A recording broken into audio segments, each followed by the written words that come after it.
This experience especially, it's just still really fresh. It's like, I guess it was a little more amplified. When I started quantum gliding, I would actually picture like a vision. Like when I picture strength, I'd picture a vision of some, figure lifting something or powering through something. And and this particular time, it was very much more of like a willingness and an intention and like just or maybe like a color. Absolutely. And the more I do this, and even today, especially with the 3 point breathing, holding it in, added a whole new perspective to this. It gave me time to actually almost feel the intention what I was trying to project. Like actually, like went into my toes and went into my fingers and when I could feel my legs and everything. It was cool. It was really cool. With the intentions, I felt more like feeling it, especially like feeling an intention in your body and feeling that emotion in your body. It really helped me take away that illustration that I thought I needed in the beginning. Like feeling the intention helped me own the intention. It was like embodying it. It was like actually being and actually intending that physically, spiritually, without having to like just picture like, okay, what am I trying to do? What am I intending? What does this look like? That it was gone. Good. It felt really good. That's one thing, like I said before, really still gets me about this technique is when I look down at my iPod or my phone and I see how much time has elapsed. Like there's absolutely no way 3/4 of an hour has almost gone by. It's just still blows my mind. One thing that's become more present, especially very recently, is after I've experienced owning an intention, and then that's huge too because and you talked to me about this in the very beginning before I even started doing this, you know, saying that this is an experience. You can talk about the experience and try and explain the experience, but you don't know it unless you've done it. Having experienced feeling an intention, that's I guess it's completely owning it.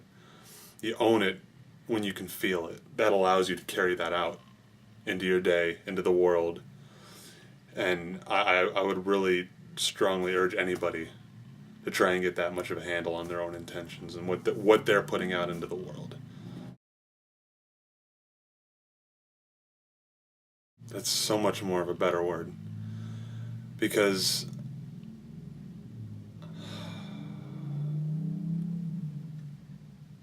that's it. I'm getting something here. I've that's a huge problem. I've always tried to have control over what's going on. It's not about control. It's about accepting what is.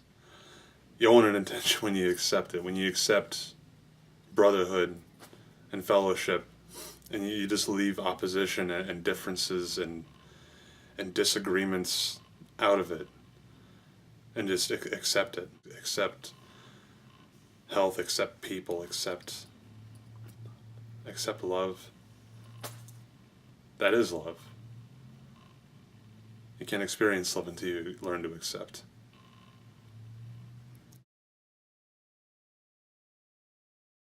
I've always felt this need to be able to have control over things. If I'm gonna have a say with what goes on in my life or what's going on, I gotta have control over this. I gotta have control over that. I gotta have control over my finances. I gotta have control over this person. I gotta have a control over my reactions to this, and that has cost me so much stress and so many headaches and so much just like spiritual injury, if you will. Now I feel like I'm finding what I've just been looking for. It's not control. I don't need control.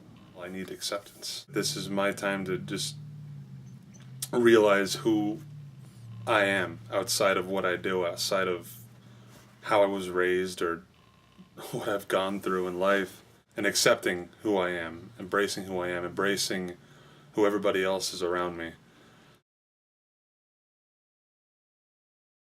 Once you're in that zone, once you're in the pocket, once you're in the now, once you're right here, that's when you can find out who you are. It's really insane when you look back at your life and the decisions you've made, and you realize how much pressure you put on yourself, how much stress you cause yourself, not intentionally, but so unnecessarily. It adds pain that you don't need. It adds unnecessary pain.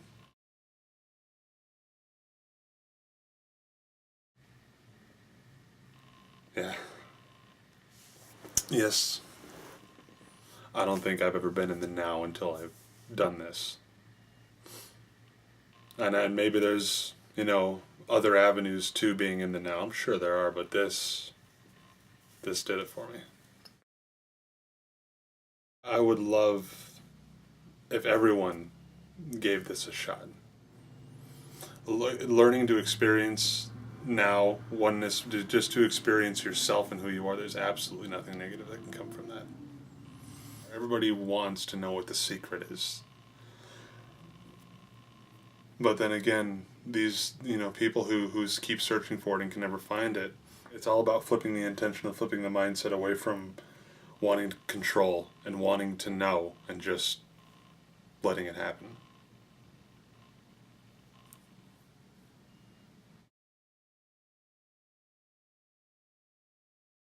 It's a channel to help you realize who you are, yourself. That's it. Everybody always says, I want to find myself. I need to find my calling. This helps you put all that pressure aside. This will help you look into yourself and find out who you are.